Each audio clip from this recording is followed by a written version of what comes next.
Lars Porsena of Clusium, by the 9 gods he swore that the great house of Tarquin should suffer wrong no more. By the 9 gods he swore it, and named a trysting day, and bade his messengers ride forth, east and west, and south and north, to summon his array. East and west, and south and north, the messengers ride fast, and tower and town and cottage have heard the trumpet's blast. Shame on the false Etruscans who linger on his home, when Porsena of Clusium is on the march for Rome. The horsemen and the footmen are pouring in amain, from many a stately marketplace, from many a fruitful plain, from many a lonely hamlet which hid by beech and pine, like an eagle's nest hangs on the crest of purple Apennine.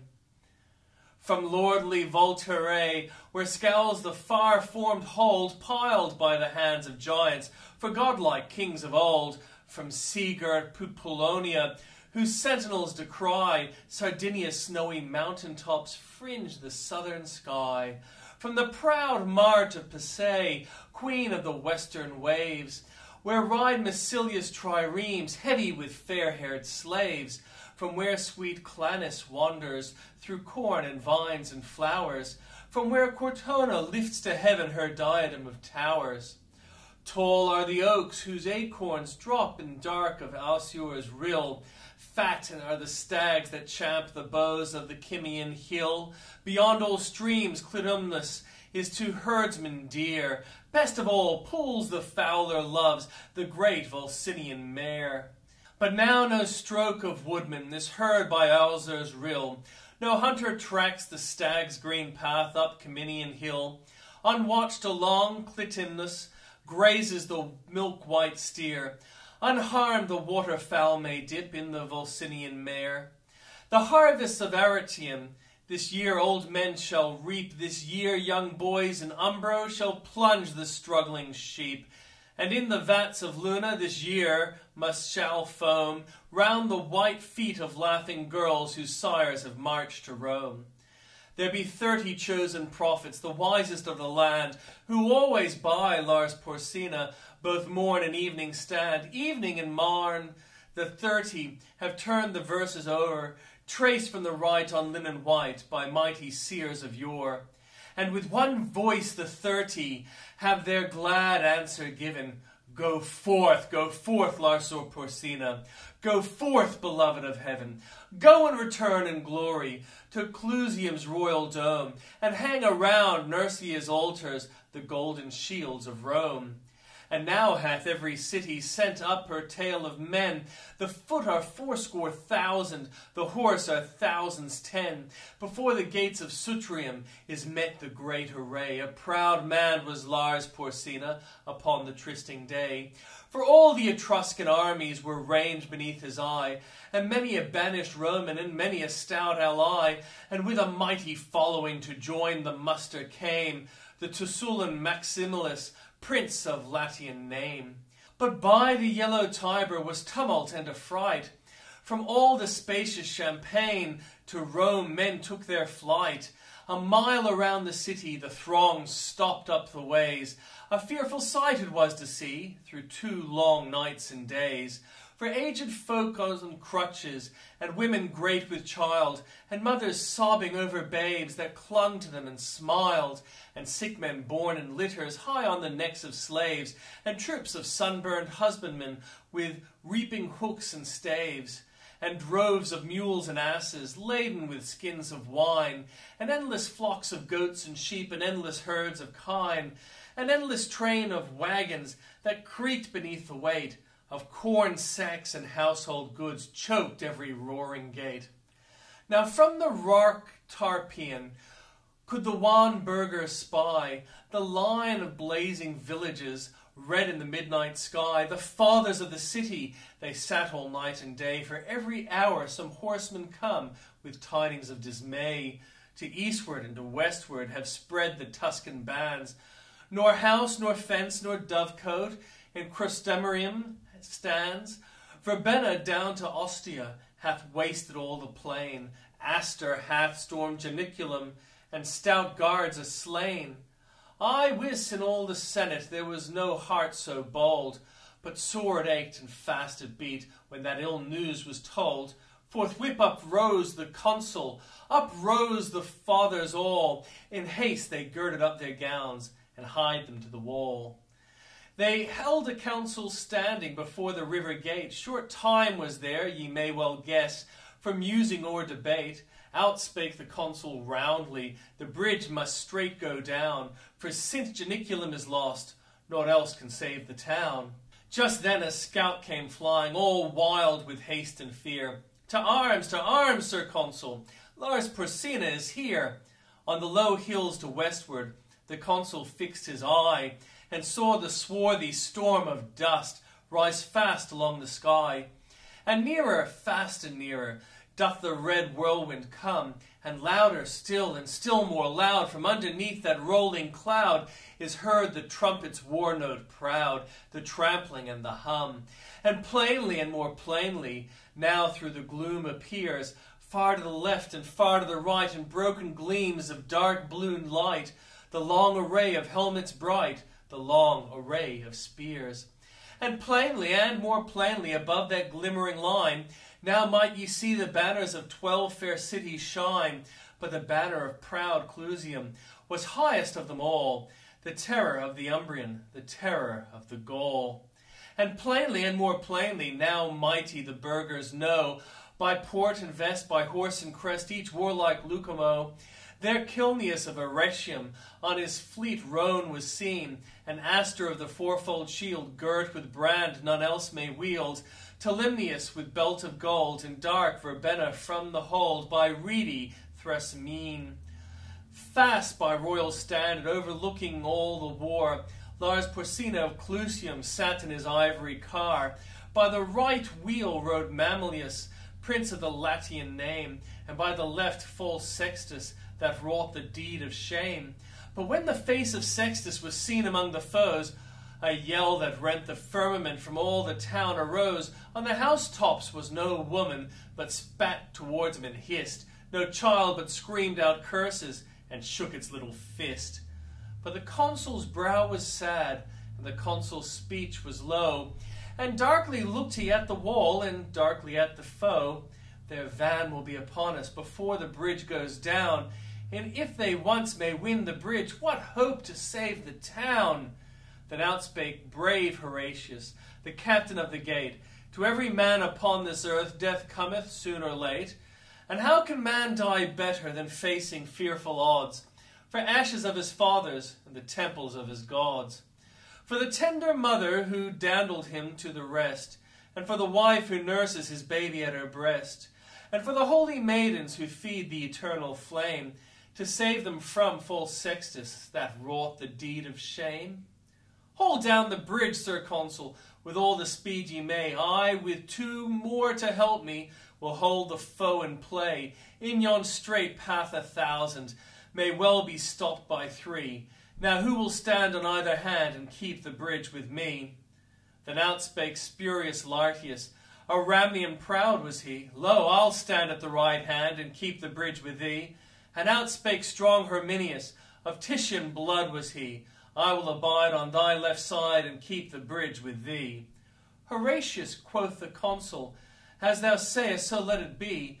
And straight against that great array forth went the dauntless 3. For Romans in Rome's quarrel spared neither land nor gold, nor son nor wife, nor limb nor life in the brave days of old. Then none was for party, then all were for the state. Then the great man helped the poor, and the poor man loved the great. Then the lands were fairly portioned, then spoils were fairly sold. The Romans were like brothers in the brave days of old. Now Roman is to Roman more hateful than a foe, and the tribunes beard the high, and the fathers grind the low. As we wax hot in faction, in battle we wax cold. Wherefore men fight not as they fought in the brave days of old. Now while the 3 were tightening their harness on their backs, the consul was the foremost man to take in hand an axe. And fathers mixed with commons seized hatchet, bar, and crow, and smote upon the planks above, and loosed the props below. Meanwhile the Tuscan army, right glorious to behold, come flashing back the noonday light, rank behind rank, like surges bright of a broad sea of gold. 400 trumpets sounded a peal of warlike glee, as that great host, with measured tread, and spears advanced and ensigns spread, rolled slowly towards the bridge's head, where stood the dauntless three. The three stood calm and silent, and looked upon the foes, and a great shout of laughter from all the vanguard rose, and forth 3 chiefs came spurring before that deep array. To earth they sprang, their swords they drew, and lifted high their shields and flew to win the narrow way. Aunus from green to Fernum, lord of the hill of vines, and Seius, whose 800 slaves sicken in Liva's mines, and Picus long to Clusium, vassal in peace and war, who led to fight his Umbrian powers from that grey crag where, girt with towers, the fortress of Nequinium lowers over the pale waves of Nar. Stout Lartius hurled down Aunus into the stream beneath. Herminius struck at Seius and clove him to the teeth. At Picus brave Horatius darted one fiery thrust, and the proud Umbrian's gilded arms clashed in the bloody dust. Then Ocnus of Phalae rushed on the Roman 3, and Lucullus of Urgo, the rover of the sea, and Aruns of Volsinium, who slew the great wild boar that had his den amidst the reeds of Cosa's fen, and wasted fields and slaughtered men along Albinia's shore.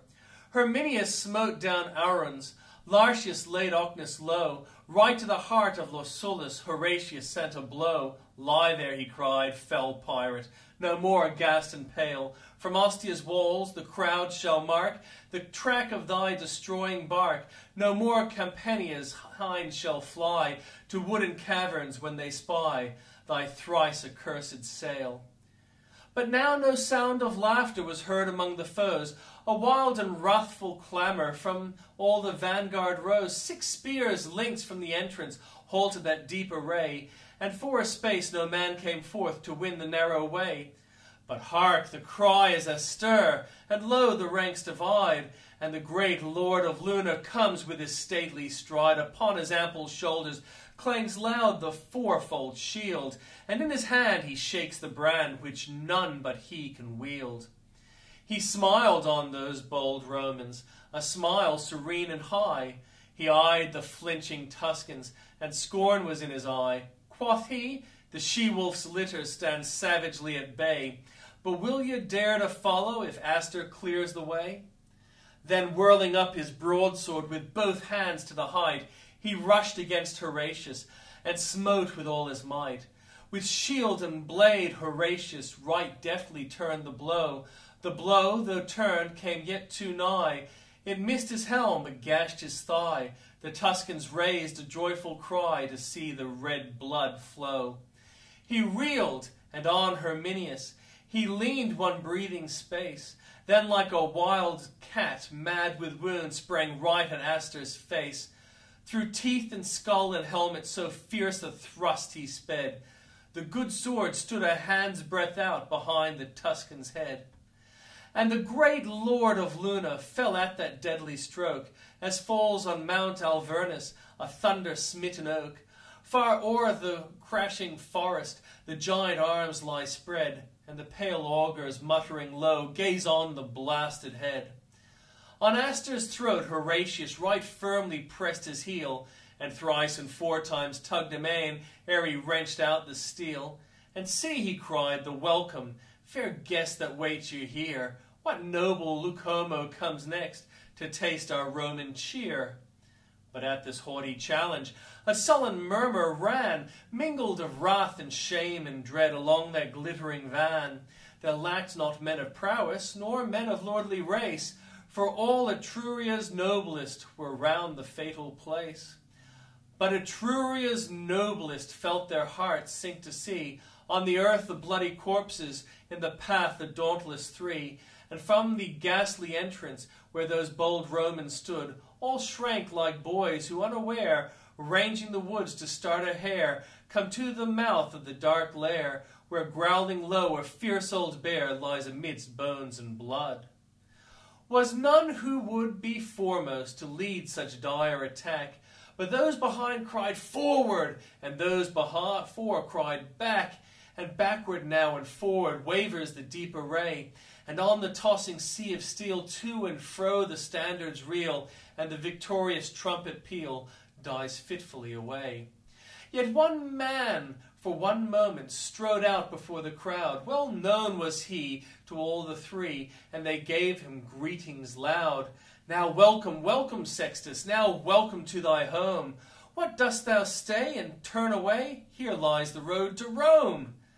Thrice looked he at the city, thrice looked he at the dead, and thrice came on in fury, and thrice turned back in dread, and white with fear and hatred scowled at the narrow way, where wallowing in a pool of blood the bravest Tuscans lay. But meanwhile axe and lever have manfully been plied, and now the bridge hangs tottering above the boiling tide. Come back, Horatius! Loud cries the fathers all. Back, Lartius, back, Herminius, back ere the ruin fall! Back darted spurious Lartius, Herminius darted back, and as they passed beneath their feet they felt the timbers crack. But when they turned their faces, and on the farther shore saw brave Horatius stand alone, they would have crossed once more. But with a crash like thunder fell every loosened beam, and like a dam the mighty wreck lay right athwart the stream, and a long shout of triumph rose from the walls of Rome, as to the highest turret tops was splashed the yellow foam. And like a horse unbroken, when first he feels the rein, the furious river struggled hard, and tossed his tawny mane, and burst the curb and bounded, rejoicing to be free, and whirling down in fierce career, battlement and plank and pier, rushed headlong to the sea. Alone stood brave Horatius, but constant still in mind, thrice 30,000 foes before, and the broad flood behind. Down with him, cries false Sextus, with a smile on his pale face. Now yield thee, cries Lord Porsena, now yield thee to our grace. Round turned he, as not deigning those craven ranks to see. Naught spake he to Lars Porsena, to Sextus naught spake he. But he saw on Palatinus the white porch of his home, and he spake the noble river that rolls by the towers of Rome. O Tiber, Father Tiber, to whom the Romans pray, a Roman's life, a Roman's arms, take thou in charge this day. So he spake, and speaking sheathed the good sword by his side, and with his harness on his back plunged headlong in the tide. No sound of joy or sorrow was heard from either bank, but friends and foes in dumb surprise, with parted lips and straining eyes, stood gazing where he sank. And when above the surges they saw his crest appear, all Rome sent forth a rapturous cry, and even the ranks of Tuscany could scarcely forbear to cheer. But fiercely ran the current, swollen high by months of rain, and fast his blood was flowing, and he was sore in pain, and heavy with his armor, and spent with changing blows, and oft they thought him sinking, but still again he rose.